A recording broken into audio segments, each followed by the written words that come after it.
Knowles on the News. Susan Knowles. So earlier in the week, did everybody notice, it's sometimes if you want to really know how things should be done, you have to watch people that have a lot of experience in knowing how to do things right. What am I talking about? Well, as we all know, the Trump rallies have been getting out of control. Just like we saw with the Bernie Sanders rallies, although they never got hostile to anybody in the audience, Bernie just kind of gave over the mic. Here you go. You do what you want. I'm sorry that I came to speak. Please forgive me. I'm a socialist. What I'm talking about is in these rallies, as we saw in Chicago, these people, these Black Lives Matter people, are getting totally out of hand. And the Black Lives Matter people are there because they're getting funded from George Soros and MoveOn.org. And so they're getting all of this money, and they're gearing up. You know this as well as I do. They're gearing up for when the conventions are starting. And now they won't go to the Democratic convention, of course, but when the Republican convention begins, you're going to see them all over the place. It's going to be like you've never seen them before. And these are just practice runs. Really, they probably said, go out there, practice for a while. You want to really get good at it. And by the time the summer comes and we have the convention, this will just be great. And again, Chicago, when you saw what happened in Chicago, that is exactly how they want to do every protest they have. It was for them a picture perfect protest. And Chicago just stood around going, oh, I don't know what to do, And they allowed those people to come in there in their lawlessness and do whatever they wanted to do.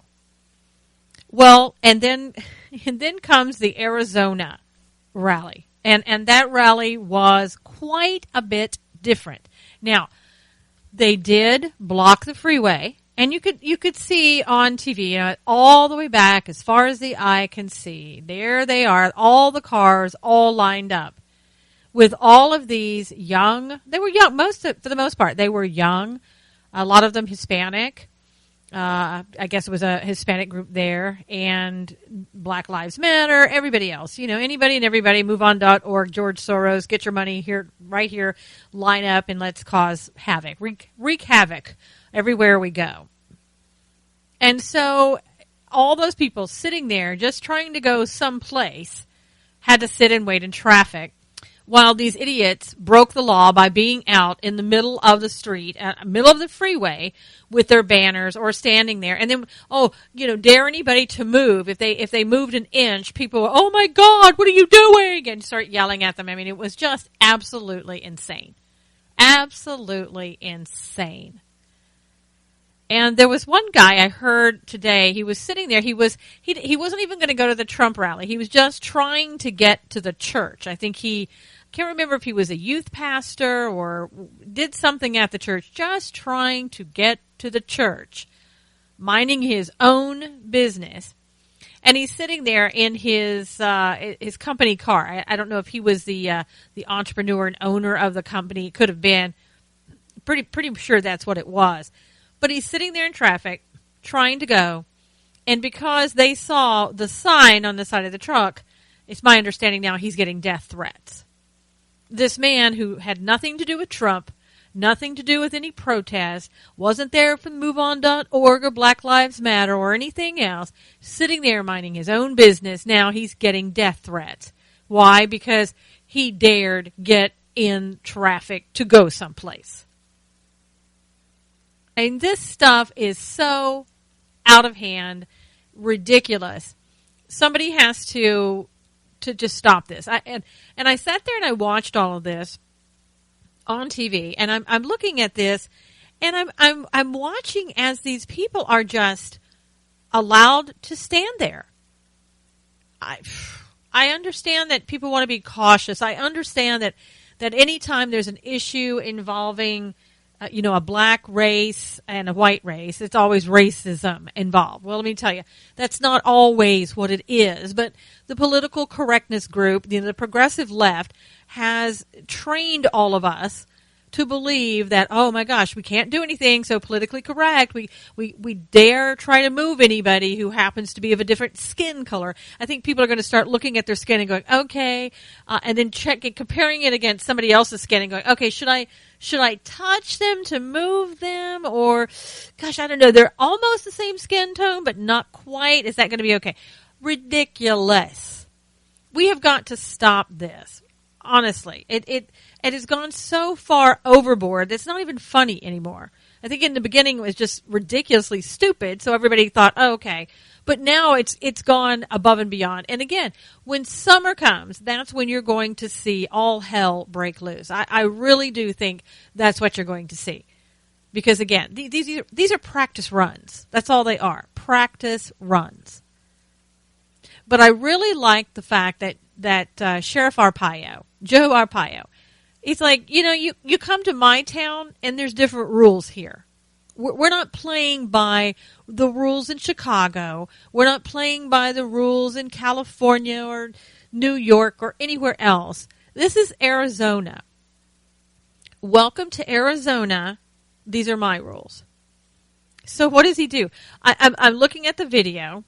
And again, some young, I'm just going to say punk, because who else would do something what he did other than a punk? He's standing there in a parked car in the middle of the freeway, of course, because that's where they have everybody stopped. And he's tied himself to the car. Seriously, you tied yourself to the car. With rope, of course, because we wouldn't want to hurt his little hands by using handcuffs. And even the rope, it's not real rope. It was, white twine type-ish rope.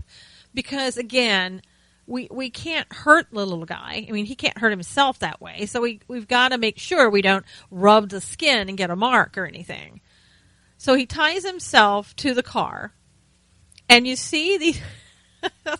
I'm sorry, I have to laugh because when I think about it, it was just so good.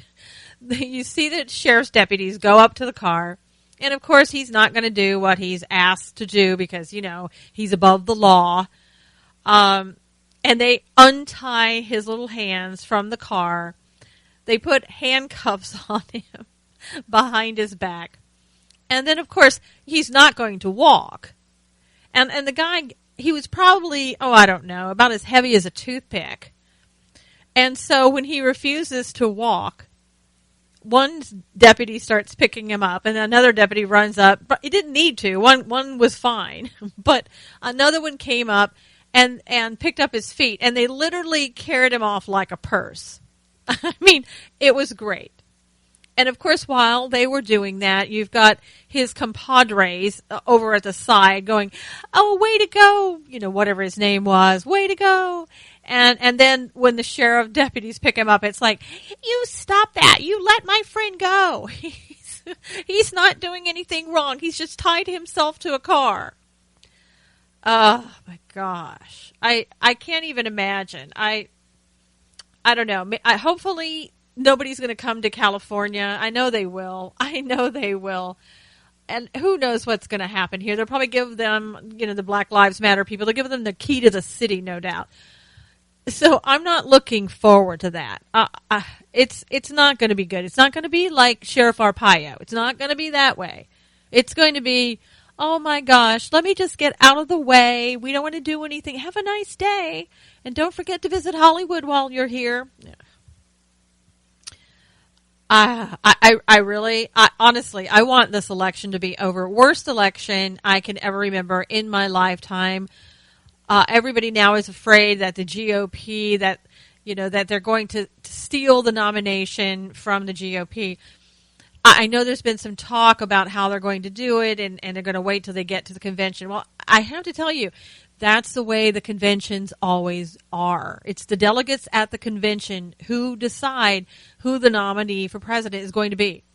I know everybody wants to believe that it's because it's Donald Trump and they're going to try to steal it from Donald Trump, but it is, those are the rules for the most part. Now, I think the delegates typically go with the popular person, but I don't know why everybody is worrying, because you know as well as I do, no matter what the rules are, what it says that they can do with the convention, whatever, Donald Trump is going to go independent if he doesn't get the GOP nominee. You know that, or nomination. You know that as well as I do.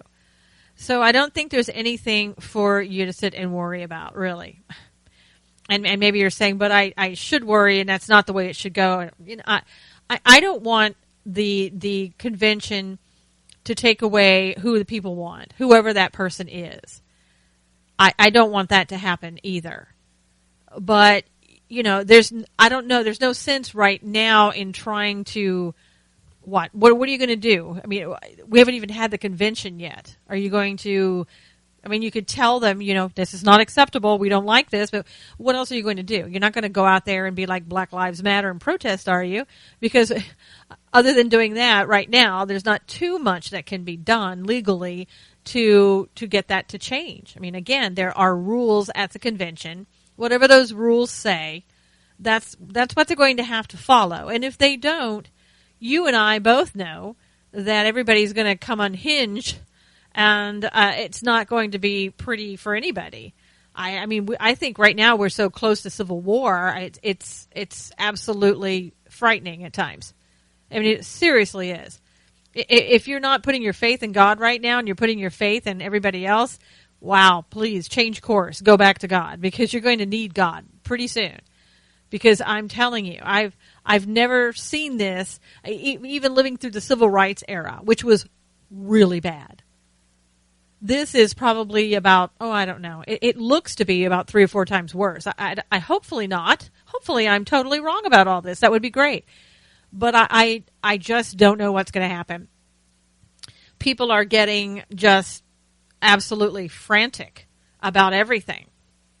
And when it gets this way, people start doing stupid stuff. And I hope that's not what people do. But you never know what people are going to do anymore. Really, you just don't know. So I would say, let's just hold on for a little while. Let's wait till the summer and see what happens. Again, that convention is going to be so chaotic, that might not even be the biggest problem there. Worrying about the nomination, who's going to get the nominee. Seriously. Leading up into that point is just going to be absolutely crazy, as we've seen with the Black Lives Matter. And for all of you people, let me just tell you, for all of you people who are sitting out there sort of going, I don't know, not all those Black Lives Matter people are bad. Sometimes I believe in their cause. Sometimes I do. Let me just tell you something. Wasn't it just a few months ago at the University of Missouri and Dartmouth University that the Black Lives Matter people were coming in and using, and I'll say racial slur, because I think no matter what skin color you are, you can be a racist. Sorry, that's just the way I see it.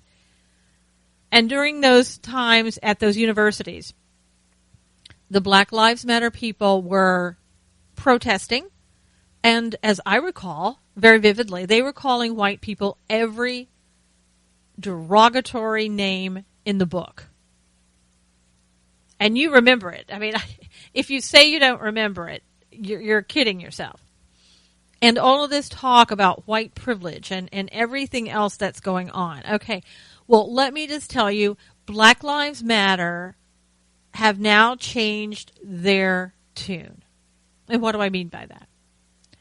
Well, they discovered that white people go out and they have jobs, and they make money, and they need a place to spend that money, right? Makes sense. So what they've decided is, hey, wait a minute. White people work. White people have money. We need money. Let's recruit white people.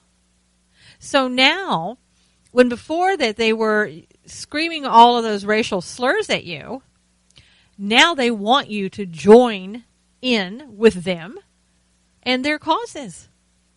Now, they're not too happy when you don't join in and you sit by and you don't do anything. You get yelled at and everything else. But they want you to know that they like your money, you, very much. So just remember that if you're being sympathetic to the cause, that when they see you now, when a white person, they see dollar signs. So if you're going to go out there and feel all sorry for them, at least know that is what your worth is to them. That's how they see you. Don't kid yourself that you mean more than that. That you're part of their cause and they really love you. Come on. We all know that those people are motivated by what they can get. This is not a cause, an altruistic cause. This is for them to get whatever they can make off of Americans. I don't care really what color you are. They want to benefit themselves and to cause chaos and to have black and white races at each other, going at each other. It's so ridiculous. And if you fall for that, then God help you.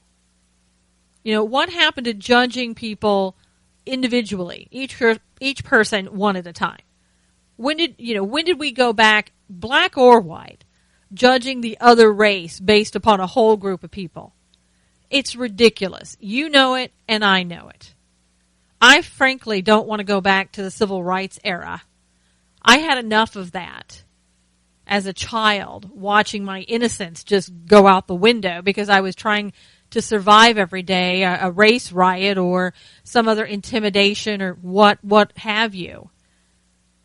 And I don't want to go back to it. And I think that a lot of people who are out there, like even the Black Lives Matter people, they have absolutely no idea what it was like because they weren't around during the civil rights era. They're not old enough.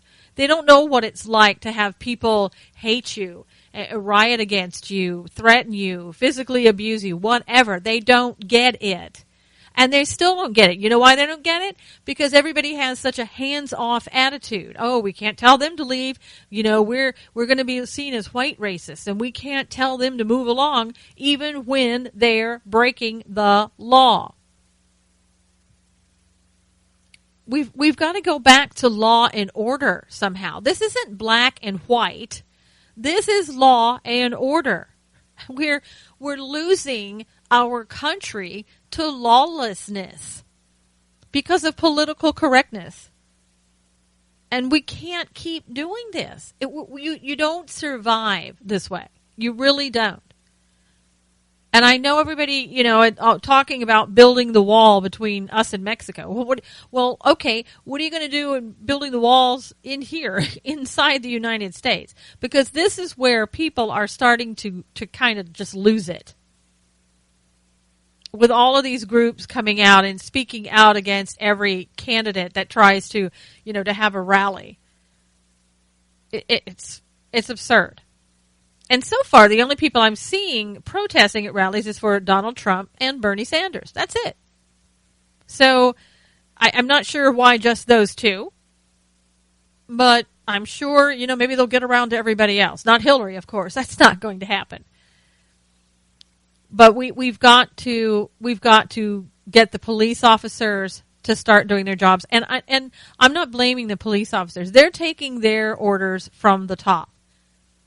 So whatever they're told to do, just like in Baltimore, and you remember when the mayor there, Stephanie Rawlings something or other, I don't remember her whole name, but when she wouldn't let her officers do anything against the rioters and looters, they had to just stand there and get things thrown at them. And they weren't allowed to, fight back. They weren't allowed to handcuff people. They weren't allowed to arrest people. They weren't allowed to do anything. How long did that go on before she did anything about it? Oh, we gave them space to destroy. Well, I think there's been enough space to destroy to last everybody. It's time that we let the police officers do their jobs. And, I don't want to hear bad cops. All cops are bad. No, sorry, they're not. And the statistics don't even merit out to what you're saying. The statistics don't lie. And the statistics show that there are more white people killed by cops by white cops than there are black people killed by white cops. You can't change the facts just because you want them to suit your agenda. So let's let police officers do their jobs. Let's let all the rest of us go back to obeying the laws. Now, I know that there are a lot of people who don't want to obey laws. I get that. And I get that it was, you grew up in a time where your parents didn't have any laws, so to speak, in the house, that you did exactly what you wanted to do. Well, and that taught you the wrong way. That taught you that you're able to go out and be lawless whenever you want to. And unfortunately, right now, society is kind of backing that up. They're reinforcing that because they're not arresting you. At some point, there are going to have to be arrests. There really will be. Because what are you going to do? Burn down the entire United States? Because, once you start and you show an example to somebody and they get away with it, they just keep doing the same behavior over and over because that behavior's been modeled. It hasn't been stopped. It's been reinforced.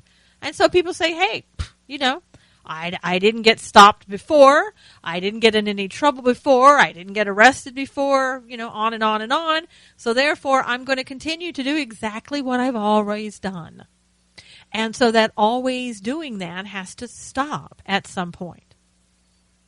It should have already happened, but we all knew it wasn't going to happen in Chicago with the Trump protests. That wasn't going to happen. And we knew in Arizona that people like Sheriff Arpaio would step up.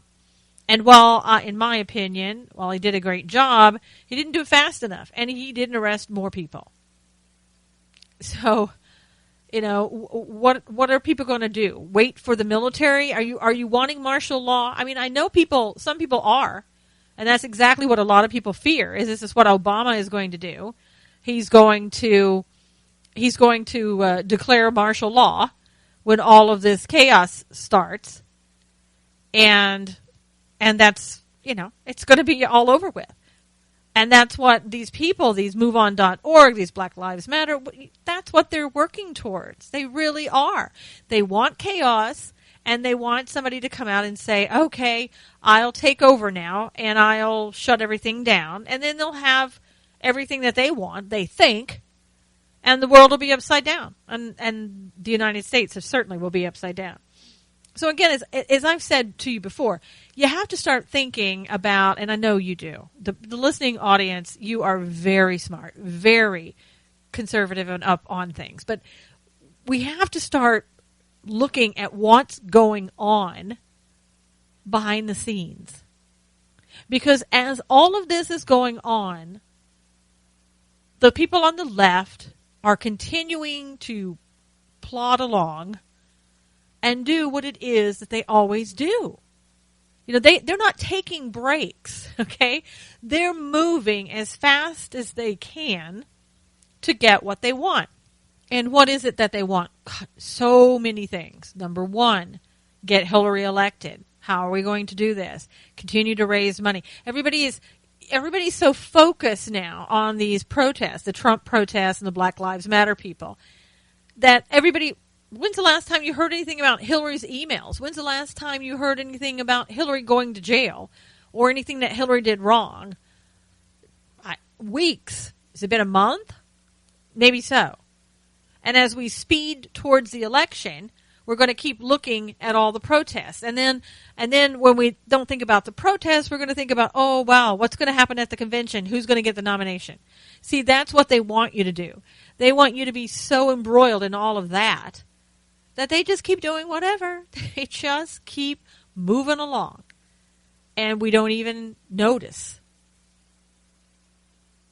And, gosh, so fortunate here. This weekend, Bernie Sanders is actually going to come, or the next couple of days, I guess I should say, to San Diego, California. Can you imagine how great that's going to be?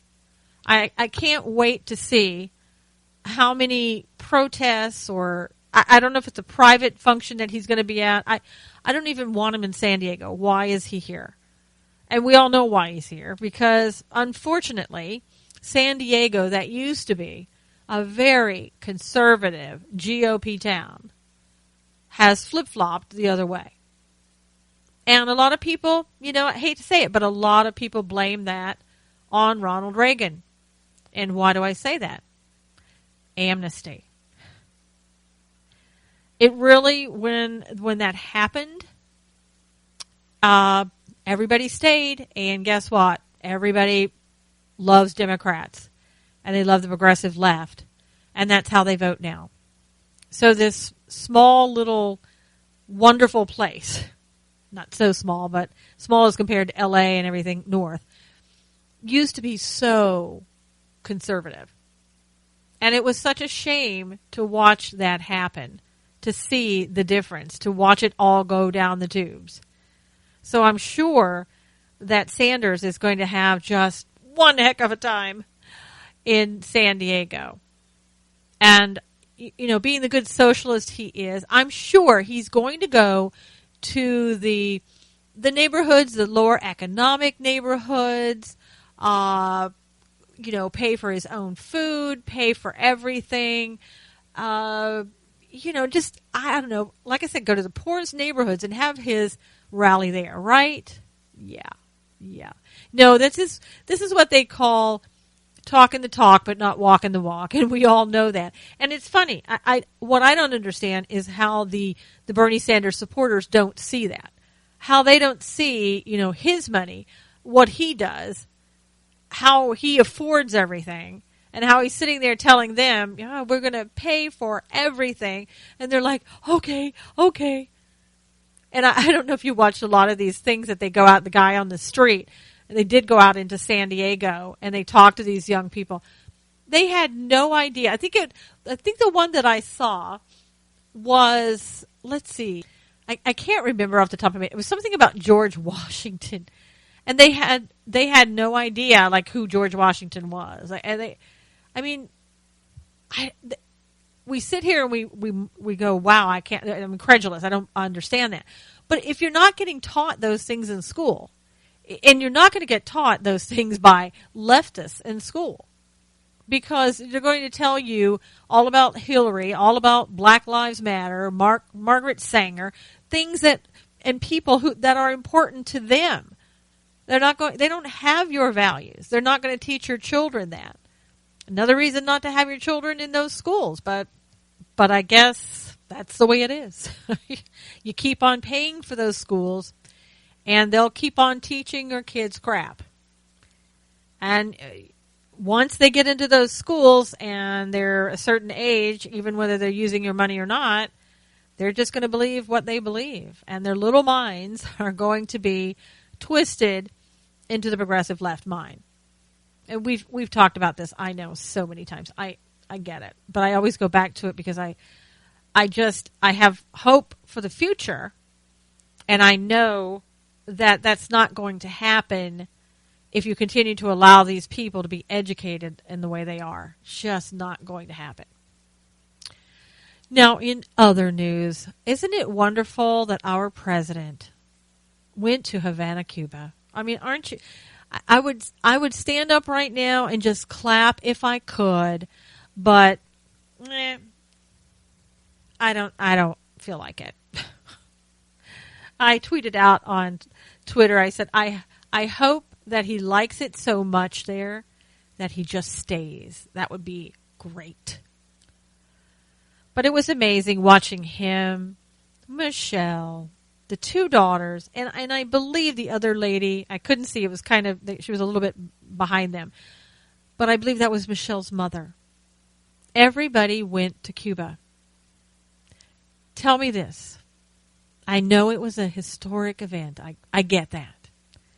Why do we need to have the president and his entire family going to Cuba? Why wasn't it just enough to have him go? Why does it require the entire family on taxpayer dollars to go to Cuba? Did they need to pick out their own cigars? What was it? And to watch him.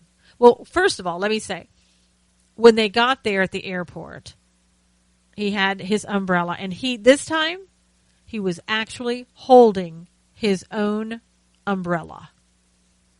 No Marine had to be his umbrella boy. He was able to put the disrespect of the military aside and hold his own umbrella. So I'm proud of him for that. That's a step in the right direction. But, as we all know, Raul Castro didn't go to the airport to meet him. So he was not greeted by Mr. Castro. And Donald Trump made mention of that and how that was so disrespectful. Well, here's what I have to say. Karma is a bitch. You did this to Benjamin Netanyahu when he came to the United States. No President Obama was out there to meet him. So now he gets a taste of his own medicine. And then to watch him on TV with Raul, oh my goodness.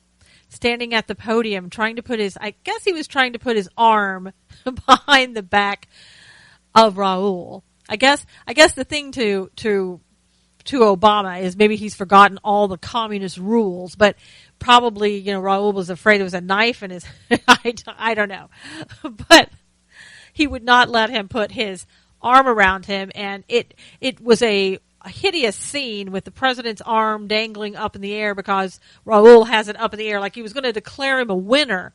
But instead of, Obama putting his hand up, of course his hand was down, so it looked even worse. I mean, it was just ridiculous.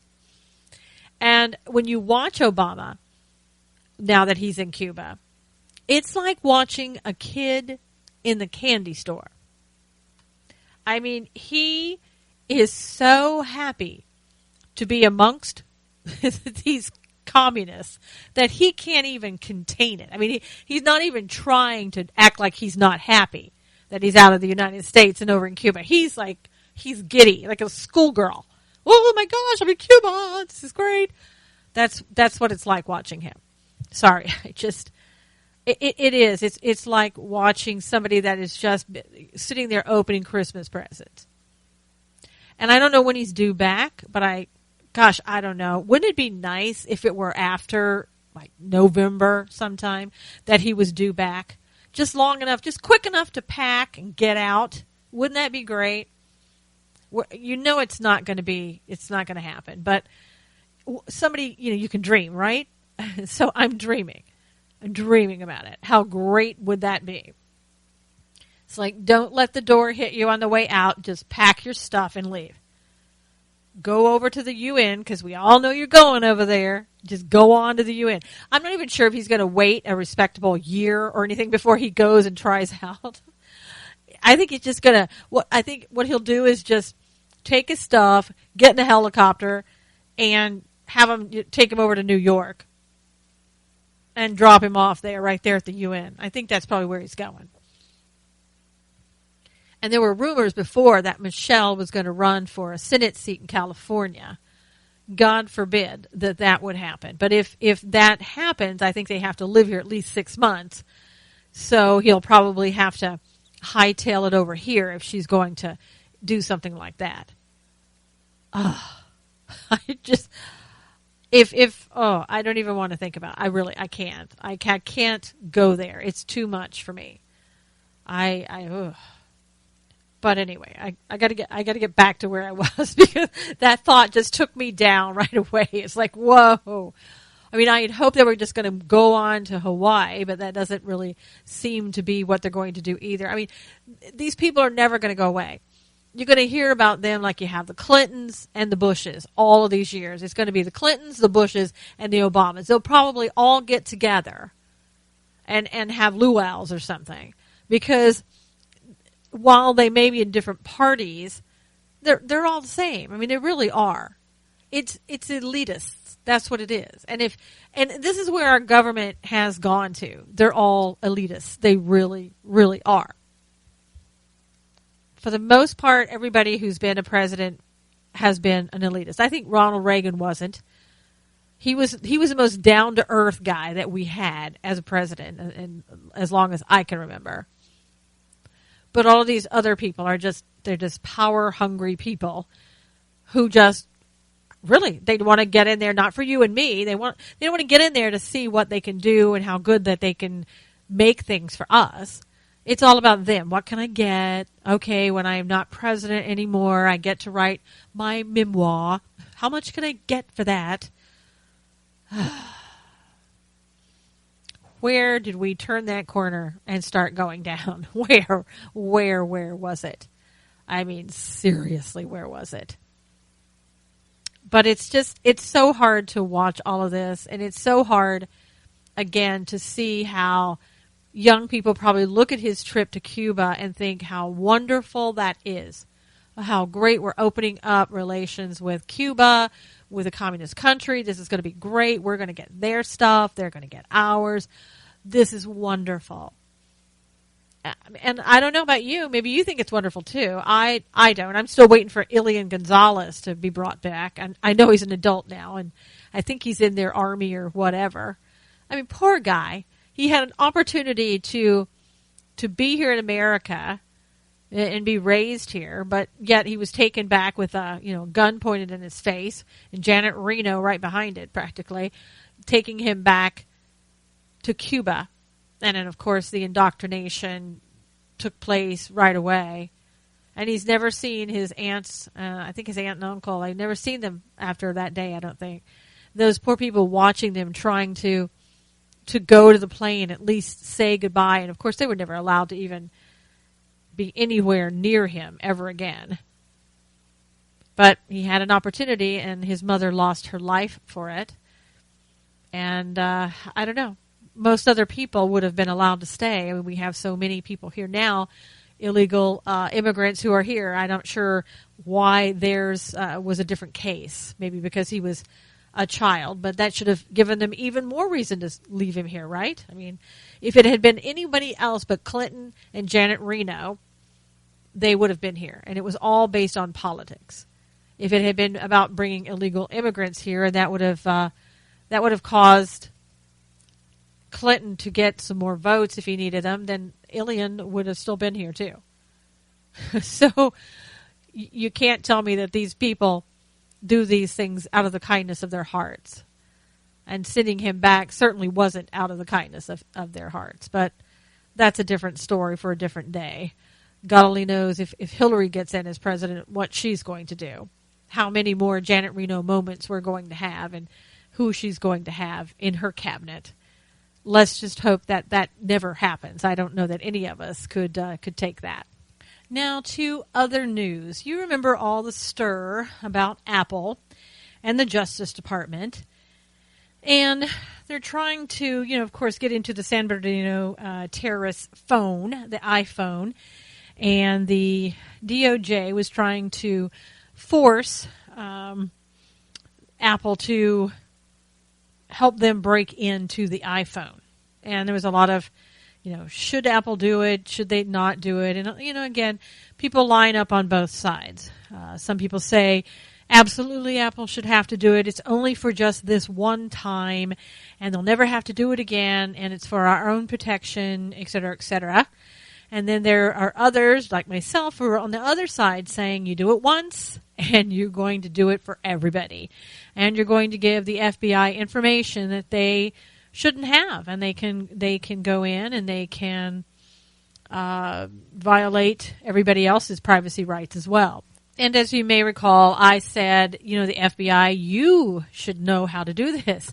You should be the one that figures out how to do this and not look to somebody else for that. And a long time ago, the FBI was always on the cutting edge. They knew how to do things before everybody else did. So where did we get off track again that now we depend on everybody else to tell us this information? Well, apparently they've asked to put everything on hold just hours before they were scheduled to have a hearing that they wanted everything put on hold because an outside party demonstrated to the FBI a possible method for unlocking the iPhone.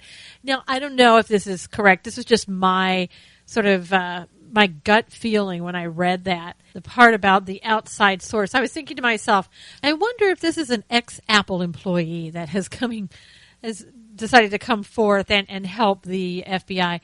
And all I can say is, if it is, they'll probably be in a lot of trouble. I'm sure they have to sign all kinds of agreements, non-competes, et cetera, et cetera. Maybe they're thinking, if it is actually an ex-employee, that they wouldn't get in trouble for it, or that the FBI would protect them, or whatever. Who knows?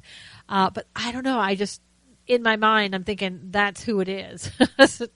Maybe not, but you just never know. So hopefully that whole problem has been resolved, and we don't need to force Apple to give up proprietary information and their privacy rights and our privacy rights to get something done. And in my mind, as I said, that's the way it should have always been done. You don't rely on other people, if you're the government, to tell you, how the cutting edge stuff. But of course, we know that our government under this administration hasn't been cutting edge in 8 years, but that's how it used to be. And as I have told you before, the FBI Academy and in Quantico, Virginia, I mean, that place is really high tech, or it used to be, and this was years ago when I went there, but high tech, very sophisticated, cutting edge, but probably not anymore, especially under this administration.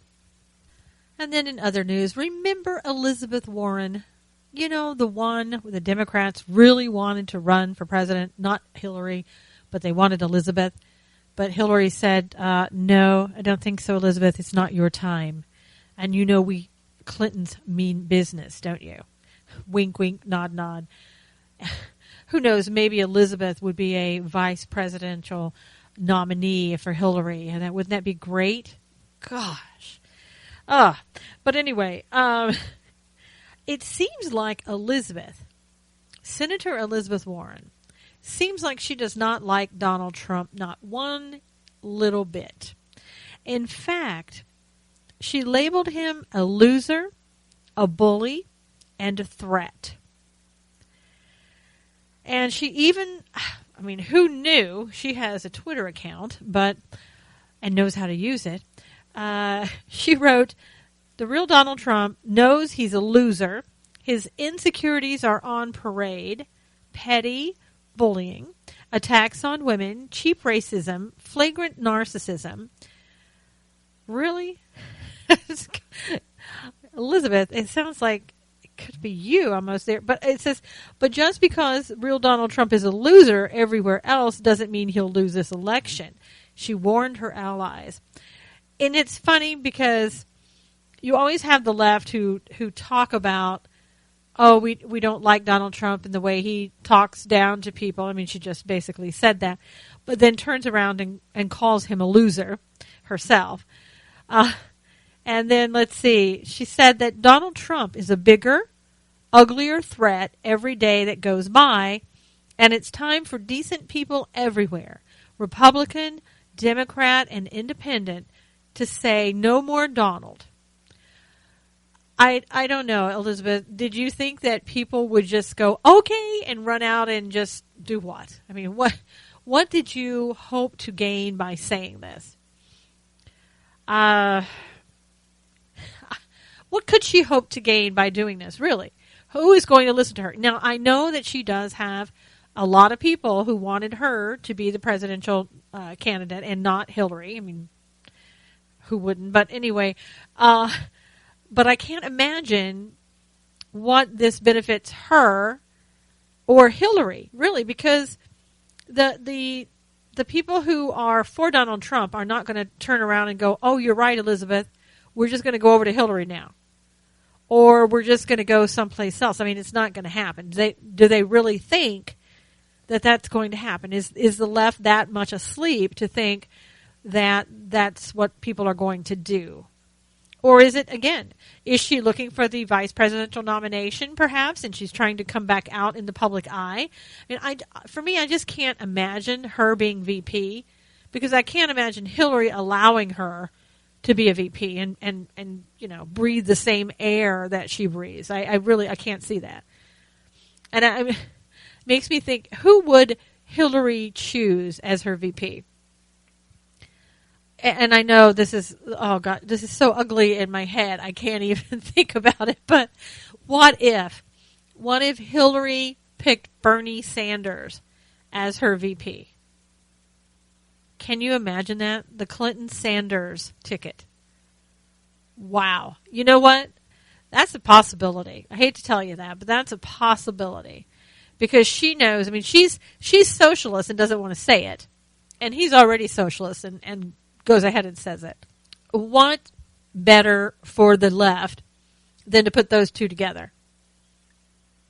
I mean, really, she could keep him quiet. He's not going to do anything. He'd be like Joe Biden. He'll talk whenever you pull the string and it's time to talk. But that's about it. And I think, her thing is, well, if I go 8 years, he may not live that long, so we don't have to worry about him being president. Just saying. I don't know what the Clintons think, but it would be better than having Elizabeth in there, because Elizabeth is, I don't know, I don't want to say she's smart, but maybe she is. She has some intelligence, I would imagine. And, she's going to be a little threat to Hillary and a thorn in her side, I would think, the whole time. Because Hillary knows that if people could have, they would have picked Elizabeth Warren over her. And that's probably not going to be great if you are have as big an ego as Hillary or some of the other presidential candidates have now and in the past and forever. So I'm not really sure that would be it. But it's interesting to think about, don't you think? Oh. Now, Trump responded to Elizabeth, and he says, I think it's wonderful because the Indians can now partake in the future of the country. She's got about as much Indian blood as I have. Her whole life was based on a fraud. She got into Harvard and all of that because she said she was a minority. Well, that part's true, as far as I can see. I don't know that Elizabeth has any Native American blood in her at all. And it really is pretty pathetic that she got in on a scholarship or whatever into Harvard based on that. That's why, you think about that. It's like, well, if you were good enough to get into Harvard, why couldn't you get in on your own? Why did you have to go that route? But these people like her, they really know the ins and outs and how to work the system. So I guess she just thought, well, here's a way to do it. But anyway, Donald Trump went on to say, the problem with the country right now, it's so divided, and people like Elizabeth Warren really have to get their act together. Well, I'm not sure, about what act that is for her to get together, but she certainly has been dumped out of the limelight for quite a while now. And again, that's why I'm wondering, why now? Why did they dig up Elizabeth? Why would they go and say, Elizabeth, we want you to go out, and this is what we want you to say? Why do that? Why not have somebody else say it? Why not have Hillary just come out and tweet it? But, of course, I don't know if Hillary really tweets anything. Maybe she's just more into email. And then going on in her tweets, Warren accused Trump of ruining or running failed businesses, cheating people, and using bankruptcies to avoid debts. She said he was ready. Said he was ready to tear apart an America that was built on values like decency, community, and concern for our neighbors. And she continued on by saying many of history's worst authoritarians started out as losers, and real Donald Trump is a serious threat. She said, the way I see it, it's our job to make sure real Donald Trump ends his campaign every bit the loser that he started it. Wow. I know Donald Trump would say in his show, you're fired, or he calls people loser or whatever. But wow, she made a point to say that several times. It's just like, I don't know, Elizabeth. I think the first time, even if we were slow, the second time, we may have gotten what you were trying to say. Not sure why you had to drive it home again and again and again. But anyway, I'm not sure, once again, why she's even out right now doing anything. It's a little suspicious, though. Let's keep an eye on Elizabeth. And here I think is a story that is a sign of the times, and from my point of view, it's a very sad story. This is from NBC. Fewer Americans say they believe in God or pray regularly, yet more people believe in an afterlife nonetheless. Seems a little contradictory, but anyway. Supposedly it's a generational thing, with millennials the least likely generation to say they're religious or to take the Bible literally. And this is a team at San Diego State University, Florida Atlantic University, and Case Western Reserve University. In recent years, fewer Americans prayed, believed in God, took the Bible literally, attended religious services, identified as religious, affiliated with a religion, or had confidence in religious institutions. Wow. And we wonder why society is the way it is today, why we are in so much trouble. That right there says it all. Seriously. The large declines in religious practice among young adults are also further evidence that millennials are the least religious generation in memory and possibly in American history. And that was from the psychologist at San Diego State. Oh my gosh. It's horrible, horrible, horrible news. Did we not teach children about religion when they were growing up in this generation? I mean, what happened? What happened? Did their parents stop going to church and now they don't know anything about what happened? I mean, to me, that's more important to look and see what happened. Said the team looked at the General Social Survey, in which up to 58,000 people are interviewed annually about a variety of factors, including religion. They answered questions such as, what is your religious preference? Is it Protestant, Catholic, Jewish, some other religion, or no religion? And do you believe there is life after death? And they found big changes since the 1970s and 80s. In the late 1980s, only 13% of U.S. adults expressed serious doubts about the existence of God, choosing one of the less certain response choices such as, I don't believe in God, I don't know whether there is a God, and I don't believe there is any way to find out, or I don't believe in a personal God, but do believe in a higher power of some kind. Among 18 to 29-year-olds, 30% had serious doubts by 2014. More than twice as many as in the late 1980s, which was 12%. Now, I'm wondering, did 9/11 have anything to do with it? Did people, and I can't imagine this, but did some people lose faith after 9/11 and say, why did God let this happen? I mean, some people go down that road and they think that way. And I'm wondering, did that possibly happen? And then they raise their kids not to have God in their lives. Now, fewer also believe that the Bible is the actual Word of God. Again, I don't even know what to say to that other than now you know why we are in the shape that we are in. This is proof positive right here.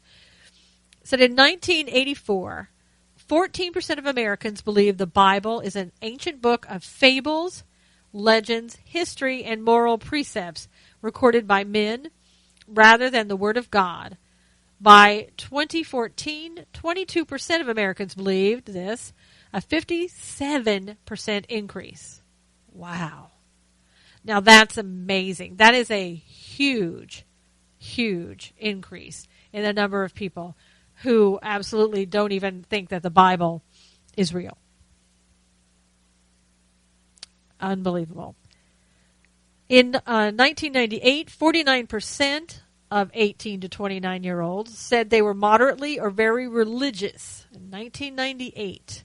By 2014, this had dropped to 38%.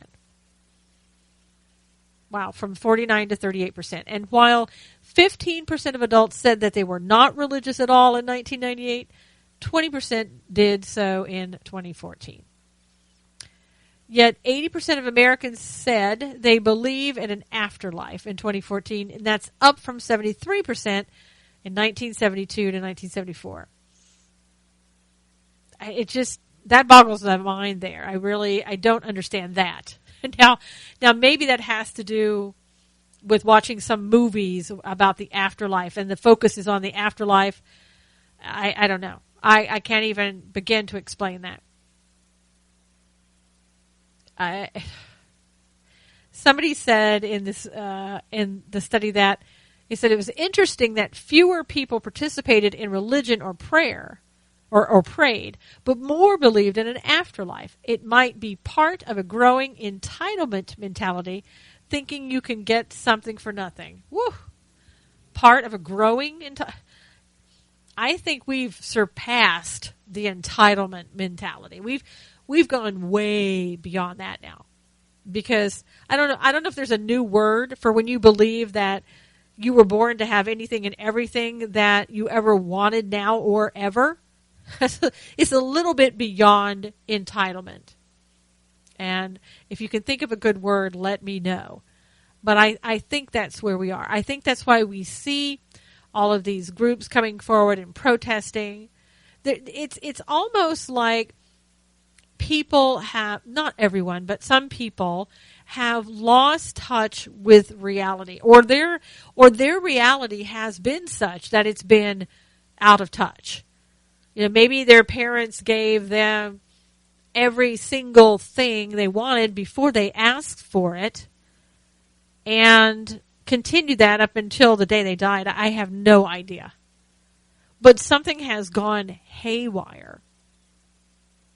And again, how do you turn a society around with these numbers not believing in God? That's huge numbers. What happened? Again, my thing is, what happened? I would want to know what caused this and why they didn't ask them that. You know, why did you ever believe in God? Did something happen and then you decided that you didn't believe in God? What was that? Did your parents teach you about God, or did your parents teach you that God wasn't real? That's the important stuff. Now that we know that so many people have changed their minds about God and about the Bible, let's find out why.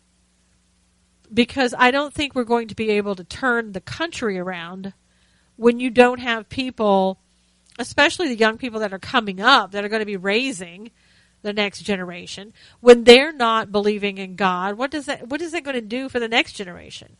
How did we get so far away from God? What in the world happened that got us on a different path? And does that mean that then that the only ones now that believe in God are they older than the millennials? I mean, are they the 30-year-olds and up? I mean, we need to find that out. That's important too. And I know everybody concentrates on millennials, but you got to have the whole picture. If you want to figure out something, you have to do millennials and then older than 40, and to get some idea, because something happened. Something happened that changed people. And I don't think it was just because the parents' generation didn't teach them the Bible. I think that had a big part of it. But I think something happened. And if it wasn't that happened in the lifetime of the millennials, it happened to their parents.